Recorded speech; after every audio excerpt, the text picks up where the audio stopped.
Question number 1. What is the nature of the distance time graphs for uniform and non-uniform motion of an object?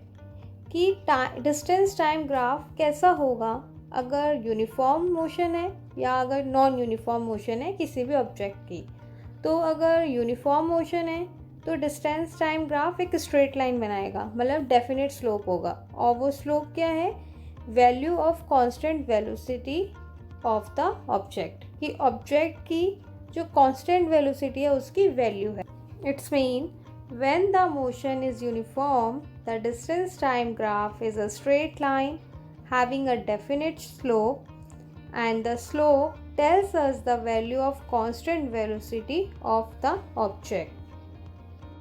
अब जब motion non uniform है तो distance time graph क्या हो जाएगा, curve हो जाएगा, जिसका स्लोप क्या है, डिफर कर रहा है, वेरी कर रहा है पॉइंट टू पॉइंट।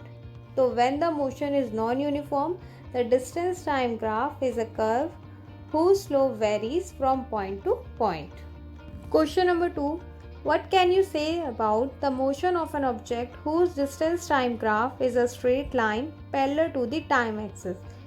कि आप क्या बोलोगे जब कोई ऑब्जेक्ट है उसका जो डिस्टेंस टाइम ग्राफ क्या बन रहा है, स्ट्रेट लाइन बन रहा है और जो कि पैरेलल है टाइम एक्सिस के। तो अगर ऐसा होगा तो क्या होगा, इसका मतलब है बॉडी वो रेस्ट पर है, कि मतलब उसमें कोई डिस्टेंस नहीं हो रहा और डिस्टेंस जो है वो चेंज नहीं हो रहा टाइम के साथ। तो answer is if distance time graph is a straight line parallel to the time axis, the body is at rest and the distance of the object does not change with time.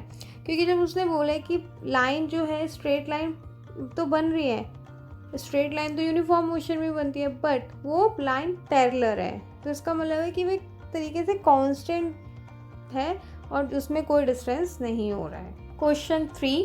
What can you say about the motion of an object if its speed time graph is a straight line parallel to the time axis?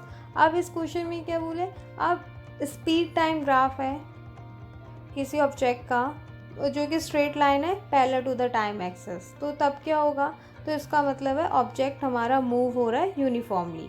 तो if speed time graph is a straight line parallel to the time axis, the object is moving uniformly. तो इसका graph ये होगा कि time के साथ साथ speed इसकी स्ट्रेट लाइन बन रही है, तो इसका मतलब है टाइम के साथ उस ऑब्जेक्ट की स्पीड ऊपर नीचे नहीं हो रही है, इंक्रीज डिक्रीज नहीं हो रही है, वो यूनिफॉर्म स्पीड में चल रहा है। Question number 4. What is the quantity which is measured by the area occupied below the velocity time graph? कि अब हमें उस एरिया की क्वांटिटी बतानी है जो वेलोसिटी टाइम ग्राफ के बिलो है।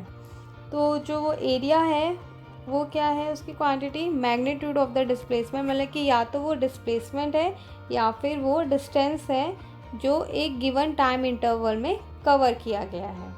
ठीक है, तो वो जो एरिया ऑक्यूपाइड है वो क्या शो कर रहा है कि कितना डिस्प्लेसमेंट हुआ है या फिर कितना डिस्टेंस कवर किया गया है गिवन टाइम इंटरवल में। So your answer will be area occupied below the velocity time graph of an object gives the magnitude of displacement और the distance covered during the given time interval. So these were the some answer of in-text question of your NCERT books. Hope you got all the answers. And for more such solutions, subscribe my channel and don't forget to share with your friends.